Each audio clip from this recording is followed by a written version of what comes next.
Hey team, Josh Wagner here with Patient Mastery. I'm at the beautiful Standard Spa and Hotel in Miami Beach in the Gardens area. I'm down, just came off a fabulous member intensive in Dallas. If you scroll below, a bunch of videos and pictures of just a phenomenal member intensive event. Share more about it next week, all the surprises that came out of it and what the major theme was. And for this week, I've been emailing out about how to do the new patient phone call after their first visit. So I'm not talking about your CA taking a new patient phone call, the doctor, because that gets misinterpreted in this field, and it's something that's really, really important and actually has you, it's one of the little pieces of all that we teach that has you be seen as the go-to chiropractor.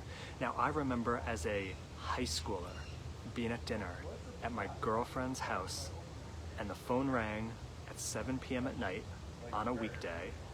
Mom got up, answered the phone, because people had house lines back then, came back to the table and said, "You know who that was? That was so sweet. That was the veterinarian checking in on, because they saw our little poodle today. Just checking in to see how Poodle's doing. That was so sweet." I still remember that 20 plus years later. Now, there's no difference when you call and check in with your new patient, as long as there isn't some weird agenda and weird script that unfortunately in this profession you've probably been taught to do, that makes you feel weird, makes you not do it at all, and makes patients feel weird. Because remember, whatever you feel, your patients feel. So if you feel anxious about something, if you feel worried or fearful about a financials conversation, the patient's gonna feel anxious about you, worried about your care, worried about the investment. That's why in Patient Mastery, we focus on tone over bone. We show you how to be a leader, certain, confident, and unneedy in all of your patient conversations, especially financials. So when you call the patient the evening after their first adjustment, you're purely just calling and checking in. You're just saying, "Hey, John, it's Dr. Wagner. It was great meeting you today. Got your first adjustment. I'm just calling in to check how you're doing." And if they talk symptoms, they talk symptoms. If they talk whatever they say, listen, show them you heard them, remind them of when their next appointment is, confirm that you have, assuming you do, confidence that they're gonna get the results they're gonna get. That's it. There's no need for education. I remember the groups I was a part of when I was first starting off. If the person, well, one, we weren't even allowed to ask, how are you feeling? Because that might bring up something that's not chiropractic related. And if someone did share how they were feeling after that first adjustment, we had to correct them and we had to make sure they realized this isn't about how you're feeling. Well, guess what, guys? If people aren't feeling better within a certain amount of time, no referrals, drop out, no quality reviews, and they're never gonna be a patient in the future.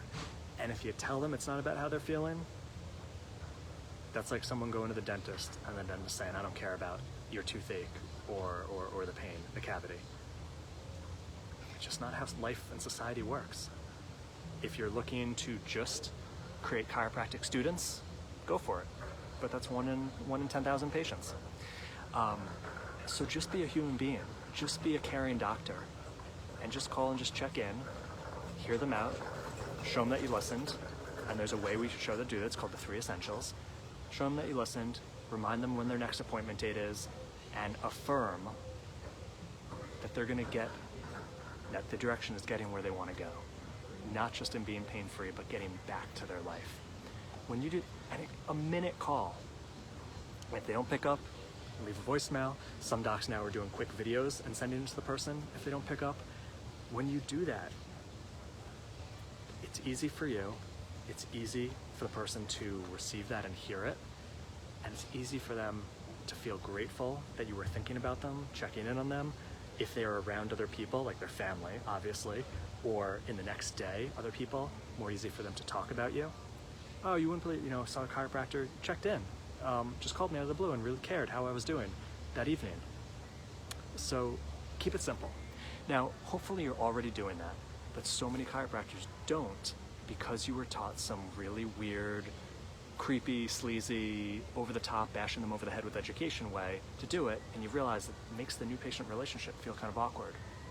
So bring it back, it's valuable.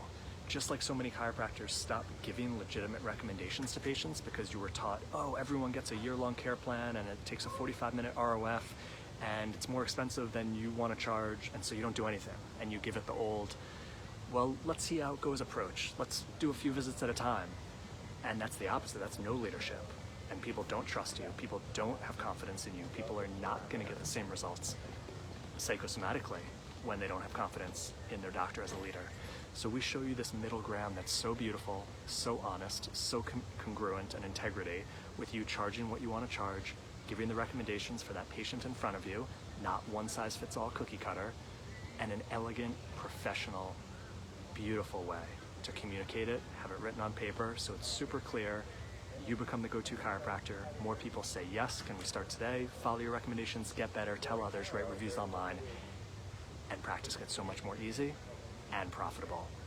If you want personal help learning that new patient experience and all the other aspects of helping your team with it, getting more referrals, new patient attraction, reactivations, knowing how to handle the influx of cash so you don't fall into the trap of the more collections, the more expenses, and then you stay at the same take home, that's patient mastery. So if you want personal help, depending on your practice level, we'll figure that out. I'll ask, I'll see where you are, see if we're a fit. Comment below. If you're stuck in that common area of around 20 to 30,000 collections and you've been stuck there for quarters or years, it's super common in our field. That's exactly who we help.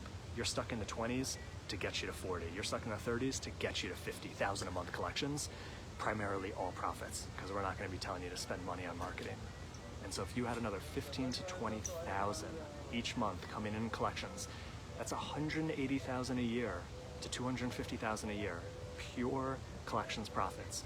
How much of a difference would that make for knocking out debts, saving the future, and giving your family the lifestyle they deserve? That's patient mastery. If you want help with that, comment now below, and I will reach out to you personally, connect, see where you are, see where you want to get to. Is it a fit or not? But it always starts with a conversation. It's not cookie cutter model for you either.